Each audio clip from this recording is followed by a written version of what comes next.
Hello and welcome to this week's edition of the Golden Glove Chat Show. With me, as you can see, my very special guest, Peter Smith, Brian. top trainer in South Africa, Kevin Lerena, former IBO Cruiserweight champion, #1 in the WBC in the Bridgerweight division now. And there's big things we're going to talk about coming up as soon as we can announce it for your next fight.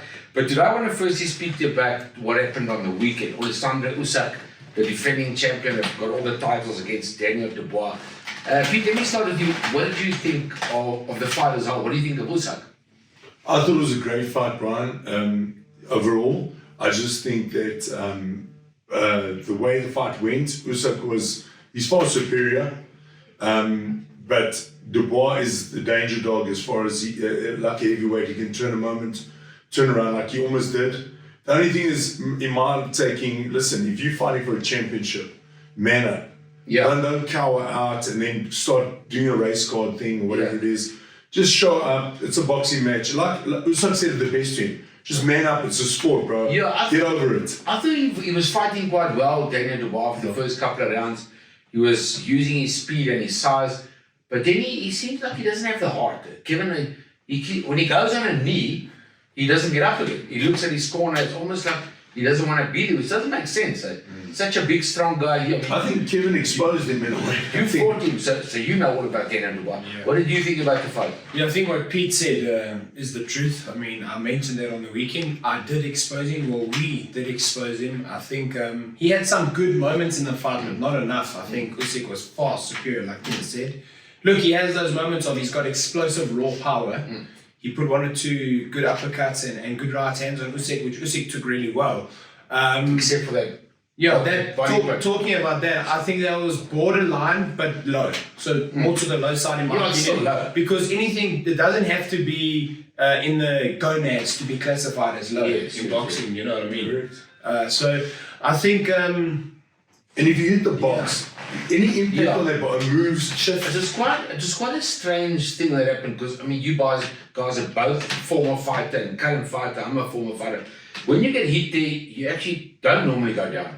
But something strange happened in the fight. His protector must have jumped up or something and caught him and hurt him. Because, I mean, I would imagine Usyk's not going to lay on the ground for 5 minutes. Or put He's one of the best fighters in the world. Dubois can hit, there's no secret. No, imagine he's a getting puncher. hit just above your private parts in the pubic area. It's going to hurt. But enough to go down, you think? Oh, I don't know. I haven't been Listen, but Brian, in all fairness, and I say this, you know, Dubois, Usyk played to the rules, Yes. and the ref had the call. The ref could have given the decision, say, no, stand up, or you standing up to fight us. I'm going to count you out. He did what he had to do to get advantage of what his position was. Yeah, I saw Usyk after 4 minutes said he's ready to go. Yeah. The referee actually said, you got 1 more minute. And so he used it. I mean, he's a superstar. But then champion rises. If Dubois had that opportunity in his hands, okay, he got to make full advantage of it. Yeah. Take Kevin's fight, for example. We have the same position, so he's in the same position. Yeah. Kevin dropped him 3 times, okay? And he took a bow, he played it with us. And when Kevin, sometimes I think the 3rd time, you clipped him, but it wasn't on enough, but he took the bow to buy out the time. And he played it in his favor. Yes, we were objective about how the fight was stopped and what actually happened, but we never laid forward and then, you know, when it becomes the sport and it becomes... They're using so many angles. It makes it ugly, and you know, keep it a sport.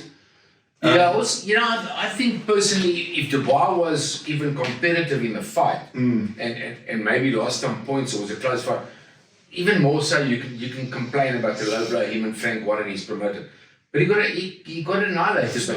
He lost most rounds. He got smashed. He didn't get off his knee. So forget about the blow, and it was a low blow. Let's face it. Can I just say something and reiterate on what you said and what Pete said? If you look at how we caught him on top of the head in the first, Usyk caught him with the exact same punch which initially put him down in the 8th. He took a knee. It almost was like carbon copy. The way he took a knee was the same way he took a knee versus me. And against Joe Joyce. Yeah, the bell ended and then in the 9th he got hit again with a jab, a stiff jab, and he takes a knee. So I'm not saying anything, but it is evident that in round 1 of my fight, he took a knee and he was bowing out. He was just fortunate enough to be saved. And in this case, he wasn't saved. The ref waved the fight off. So I think that's what people need to realize. I caught him, he took a knee, he got a count of 8. Went for him again, he took a knee, he got a count of 8. Went for him again, he took a knee, he got a count of 8. The difference between my fight and Usyk's fight, the ref stopped him, counted him out, and in my fight, he went on to live another round and then ended up stopping me. But the true reality of it is the same modus operandi played out. After taking a hard shot or half a decent shot that locks him, he takes a knee. And I'm not questioning that because fighting is a hard sport and I'm not saying people are soft or anything, but the proof is in the pudding. What happened against me and what happened against Usyk kind of looked the same. In my You gotta opinion. say Kevin Lerena, he doesn't have heart. Yeah. When he goes on Like Pete said, Kev, you went out on your shield, you gave it your all. My head was hitting to the 5th row, and I didn't want to stop. on the floor, yeah. I One goes on a knee and then he quits. I saw him do that against Joe Joyce. I didn't want to The stop. soil I think that's enough about Daniel Dubois. Let's Just one let's thing. talk to me quickly. Tyson Fury and Oleksandr Usyk. Your opinion, who wins it? If it ever happens, will Tyson Fury even sign? If Tyson Fury comes in with a serious mindset, You can't be size. Kevin, He's you too think the far, same? too big. Yeah, I agree. Listen, Usyk was phenomenal against Daniel. Against actually every heavyweight he's fought, he's looked really good. I love his style. But a good motivated Tyson Fury should be. I think he's hard to be. He's so big and he's elusive too. He's tough. It's not like Not going to hurt him, bad. It's not like Peter. It's not like he's a. And he's not taking a knee for He's not a robot, Yeah. eh? No. He's not a robot. He's actually elusive. I mean, exactly. The hardest punch in the heavyweight history, heavyweight boxing, Wilder, hit that guy. The way he came up, looked like the And he's exorcist. better than he looks, Tyson Fury. He doesn't look, I mean, you've got a great muscular body. Tyson Fury looks terrible, his body. But he can But fight. genetically, he just doesn't have that muscle compound. He doesn't have that muscle, But he's got he's athletic ability Yeah. insane. he's big. He's a good fighter. He's big. 6'9". No, his hands are like massive. Okay, boys, let's talk about the big tournament, the Saturday night, more important to us here in South Africa. Palace Knights at Empress Palace, brought to you by Golden Gloves, and of course World Sports Betting and live on Super Sport, your World of Champions, which you always love, on Kevin Lerena. Let's talk about these fights. There's 3 big, fantastic fights. The first one I want to talk about is the locally Lekker, the biggest domestic fight in the country. Brandon Tace against Shavante Koopman. It's a tough fight to call. Let me ask you first, what do you see? How do you see the fight going? Yo, you know, Javante is a young, hungry, up-and-coming guy. So, you know, he's got a lot of tests to go to accomplish, and I think this is one of them. Tace is a real warrior. Yes. I've got to give it to him. I've seen that guy's career, and he's shocked me with things he's done. He's overcome. I remember when he fought Bulldog at the time. That was an insane fight, and I thought after that fight, if he can come through, he's a true warrior, and that's one thing you can get from him. He's going to give you the best of. Isn't this great though?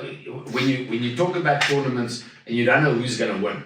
I mean, we spoke about it off air just now. Shavante Koopman is a good boxer. He's been sparring at your brother's gym quite a lot, and we know Tace is a warrior. He's a little Roberto Duran, but you don't know who's going to win. Is it the boxer? Is it the fighter? So that makes it a good fight. Kevin, your opinion on that fight? Yeah, I think, like Pete said, it's a big hurdle for both to overcome. I do believe that Brandon Tace has faced this mountain before in fighting that Mqamelo Mashlangu, which was a tough fight, so it was probably a fight he shouldn't have taken at that point in his career. Having said that, Shavante Koopman, from what I've heard, I must be honest, I haven't watched him that much, but from what I've heard, he's doing really well in the gym, and he's sparring well, and he can turn it up, as Sean told me. So it makes a great fight. I mean, Brandon Tace is a dog, and I'm a fan of his. I really enjoyed his last fight, and I know Damian Durant is working hard to probably get the victory for his charge. It's going to be a hard fight. It's a 50-50 fight. In my honest opinion, it's hard to call. If I had to stick my neck out, I like the way Brandon Tace fought his last fight, so I'm going to say Tace. Having said that, from what I've heard, because in defense of Shavante Koopman, I haven't watched him much to be honest, but I've heard he's really sparring well and he looks really good in the gym. So by no surprise if he takes this fight too. Fantastic. Well, it's nice to hear your guys' opinion. That's a professional opinion from you two guys. Let's talk about the second big fight of the night. There's 3 big, fantastic fights, which I'm sure you guys will be there at Empress Palace on Saturday night. Ricardo Manajica, fighting first time for a world title. He fights against Kevin Luis Munoz from Argentina, also first time out for a world title. But he's 16-1. So he's a good fighter from Argentina. We know a lot of good Argentinians have come out here and upset the odds here in South Africa. What do you think about the young Ricardo Manajica? He's 25 today, in fact. So happy birthday, Ricardo Manajica. Hopefully for South Africa and for us, he brings back the title, the IBO title, which you successfully defended. Was it 8 times? 7, yeah. 7 times. So we need that IBO title from Ricardo Manajica. Talk to us, Peterson. Oh, Brian, I think Manajica is a superstar. Talented fighter, smart fighter. I love his style. He's beautiful. He's beautiful to watch. Thank you. You know, that's what really makes me like attract myself to boxing is when you see a superstar in the making.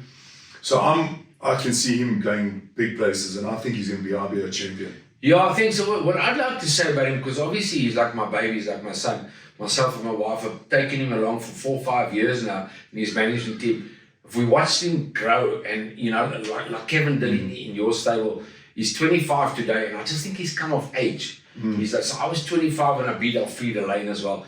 It's kind of like when you start coming of age, and I see that in the gym, he's come of age. So I believe he's really got the tools, and he can win the world title. Kevin, you've seen Manajica fight a few times. Yeah, I like Ricardo, and he's a really nice guy too. Yeah, he's a lovely So that's what I like most. You know, he's always respectful. He's supportive of me, and I'm equally as supportive of him. Yes. You know, I just want to see the South African guys do well, and I really, really hope he'll become the IBO champion. And he has come of age. If I remember correctly, in 2020 we fought in lockdown at Empress Palace, and he fought on the undercard. And it wasn't a great performance from him, but I think he was going through a lot at that time. And then I think he turned it around after that. So I'm really rooting for him, and I truly believe he'll become IBO champion. And I just hope for his sake he can have a good career, because he's a nice guy, one of the nice guys in boxing. Yeah, he's a good guy, good humble guy. Thanks, Kevin Lerena. That's nice words about Ricardo Manajica. And then the main fight, the third main fight of the night, and the last fight of the night, Roknap against Przemysław Usyk. It's actually spelled Z-Y-S-K, but they say it's Usyk. Usyk is 18-1. He's from Poland. He's never been knocked out. He lost once for an IBO world title. So another tough fight for Roknap as well, as he heads into the charismatic Roknap, I like to call him. He's like you, the people like him, the way he places his punches, and when he comes to the party, he's charismatic. And he's trying to break his way into the top 10 in the WBC now. So Roknap fights against Przemysław Usyk. Your thoughts, Kevin Lerena? I think it's good matchmaking, firstly, because this guy's a credible opponent. Rok's worked his way into the ratings, I think, in a lot of the organizations, and it's good matchmaking and good management from Rodney Berman's point of view to groom Rok. I think this guy's, like you said, his record is 18-1, so he's got the wins. Yeah. He's only suffered one loss. He doesn't have a big KO ratio. Never been knocked out. He's never been stopped, but he doesn't have a big KO ratio, so I don't think he possesses that threat of hurting Rok. Listen, it's a boxing match. But I think it's good matchmaking. I think if Rok makes a statement, it's another step in the right direction for him. If I'm not mistaken, Rok's record is 16-1 himself. Yeah, Rok's 16-1 yeah. Yeah. 1 loss, 1 draw. Yes. Fantastic. And the events that lost. And the only loss was to Brandon And the events that lost, and they had a second outing which was really close. So I think you probably have the two, they're junior middleweights, huh? Junior middleweight. Probably 3 of the best junior middleweights on the same card in Africa. That's pretty special, and I think number 1 in Africa is Roknap, number 2 is Brandon Taser, and number 3 is Shavante Quibbles. The 3 best in Africa, world-class fighters. And they're all equally as good, you know, they bring their own attributes to the ring. So I think Rok will be victorious. I know he will be victorious. A good fight for him, and good matchmaking from a management point of view. It's a step in the right direction for him to hopefully do bigger things. Marco Ruiz, yes, of course, he's the manager. Yes. So, like you say, he's doing a good job managing Roknap. Your opinion on Roknap, Peter Smith? Brian, your expert opinion? Rok's a superstar in the making. I think he's got a good future ahead of him, and I think this is good steps on the way. He's a young Kevin Lerena going through the ranks. And the thing is, that division is a very dangerous division, very tough division. There's some hectic guys in that division. You've got the Chara brothers. And and you know the way his career is going right now, I think it's a perfect nesting for him to once he's ready to bloom and hatch. Rok's going to be a serious world contender, which he is on the making right now. He's on the platform, and I really like Rok, and I think Rok's fighting. Listen, he's fighting a boxer. Every fighter knows his strengths and weaknesses, so never consider oh, he's not a this, he's not a punch, he's not a... That's the biggest mistake a fighter can make when they start underestimating their opponent because what they think the record looks like. I never look at I look at record first and then I go who and what he's fighting. So these guys come from a serious amateur background. We don't have that platform. What Rourke's doing on the stages right now is incredible work, and it's good for South African boxing in Africa. Look what Drickers is doing, what Kevin's doing. We going global on the map. We lifting the fight game in Africa for the big players. Like our rugby players are carrying the flag, and our boxers are also carrying the flag. There we go. So boxing, we're also carrying the flag. What people need to realize that the Golden Gloves fighters are doing for South African boxing. Keaton for the heavyweight division, which was honestly stagnant and non-existent. He's ignited that. Excitement. Rourke, Shavante, and Brandon, not arguably, between the three of them, the best middleweights in Africa. Yes. So I think we're doing something right. And you got little Ricardo, and I'm sure you got some other up and coming guys. So Rourke's really doing well, and I think he wins. I mean, it's a no-brainer. You got to respect every fight. Yeah. But he just picks and places his punches well. Yeah. He really does, and I think this guy. Rourke's going to be too. Yeah, he does well. What I enjoy about Rourke, like you said, he picks his punches well. He places them nicely. He dissects his opponents when he fights a boxer or a fighter. He works it out. He's intelligent in the ring. He's like Sugar Ray Leonard, and he looks at you and he outsmarts you. So I like him. He's got heart. He can get off the canvas. I respect the canvas. Many, like twice, I think, right? Yeah, he got off the canvas. And there was 3 times against punches to stop Dubois. To come back shows he's got all of the credentials and what a promoter looks for in a fighter. Yeah. He's got all of it. So now it's up to him. Yeah. It's honestly up to him. Fantastic. Well said. Thanks, guys, for being our guests. Thank you, Pete. Thank you, Thanks, Kevin. We shall see you live at Ringside on Saturday night on the 2nd of September. And that's Palace Night, brought to you by Golden Gloves, a fantastic night of boxing. You'll meet these two gentlemen here on my right-hand side. You'll see them at the boxing on Saturday night. So please come to Empress Palace and support us. There are still tickets available. You can contact Jeff and Mari Ellis on our website. From me, Brian Mitchell, thank you for watching.